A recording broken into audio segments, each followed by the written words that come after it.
Pada zaman awal Perak, sebelum wujudnya seorang sultan yang berdaulat, negeri ini telah pun hidup dengan adat, muafakat dan kepimpinan tempatan.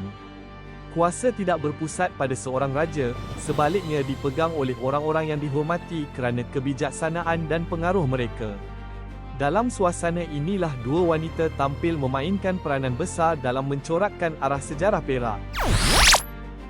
Tokoh pertama ialah Tok Masukal. Beliau bukan raja dan tidak memegang jawatan pembesar wilayah, namun dikenali sebagai wanita tua berakal yang suaranya didengar oleh pemuka adat dan orang-orang besar. Pada ketika masyarakat Perak semakin bertambah dan urusan negeri menjadi semakin rumit, timbul kesedaran bahawa negeri ini memerlukan seorang ketua tertinggi sebagai tempat berpaut dan pemutus kata. Menurut cerita yang diwarisi secara turun-temurun, sebelum Tok Masukal mangkat, beliau telah meninggalkan satu pesan yang besar maknanya. Pesan itu menetapkan bahawa jika Perak hendak berketuakan raja, pemilihan tersebut tidak boleh dibuat sewenang-wenangnya. Sebaliknya, raja itu hendaklah dicari daripada keturunan Sang Sapurba, iaitu salah silah raja Melayu yang berakar dari alam Minangkabau, khususnya Pagaruyung dan Kampar, supaya kedaulatan yang dibawa dapat diterima oleh adat dan masyarakat. Tok Masukal tidak menamakan siapa raja itu, tetapi menentukan asal-usul yang sah agar pemerintahan kelak tidak dipertikaikan. Selepas Tok Masukal mangkat, pesannya tidak luput bersama jasadnya.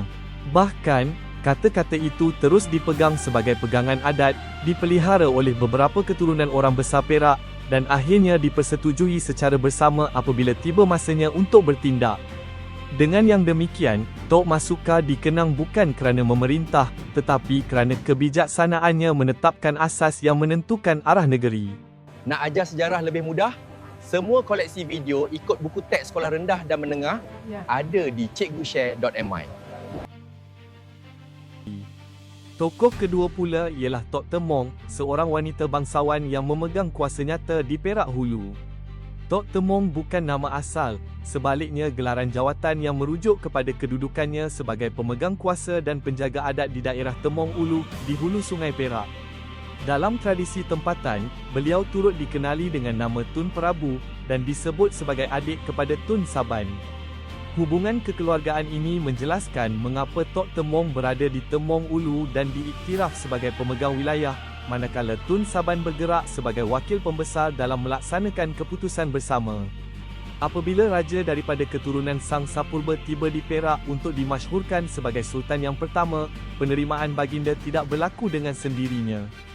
Para pembesar Perak bermesyuarat bagi memastikan pertabalan itu selaras dengan adat negeri. Dalam peristiwa inilah Tok Temong memainkan peranan utama. Sebagai pemegang kuasa tempatan, beliau menyatakan penerimaan negeri terhadap raja tersebut dan seterusnya menyerahkan alat kebesaran yang dikenali sebagai Mastika Embun. Penyerahan ini melambangkan pengakuan kuasa tempatan terhadap kedaulatan raja serta pemindahan tanggungjawab memerintah menurut adat Perak. Menurut cerita yang diwarisi, turut ditetapkan persetujuan pembahagian kawasan pemerintahan di sepanjang Sungai Perak agar peralihan kuasa berlaku dengan tertib dan aman. Maka jelaslah bahawa kewujudan Sultan di Perak tidak lahir daripada kehendak seorang tokoh semata-mata. Sebaliknya, ia bermula dengan kebijaksanaan Tun Masukal yang menetapkan syarat dan arah, diperkukuhkan oleh muafakat para pembesar, dan disempurnakan oleh Tok Temong yang memastikan raja diterima secara sah. Dua wanita ini, dengan peranan yang berbeza, telah menentukan bahawa Perak memerlukan sultan, dan bahawa kedaulatan itu mesti ditegakkan menurut adat dan muafakat negeri.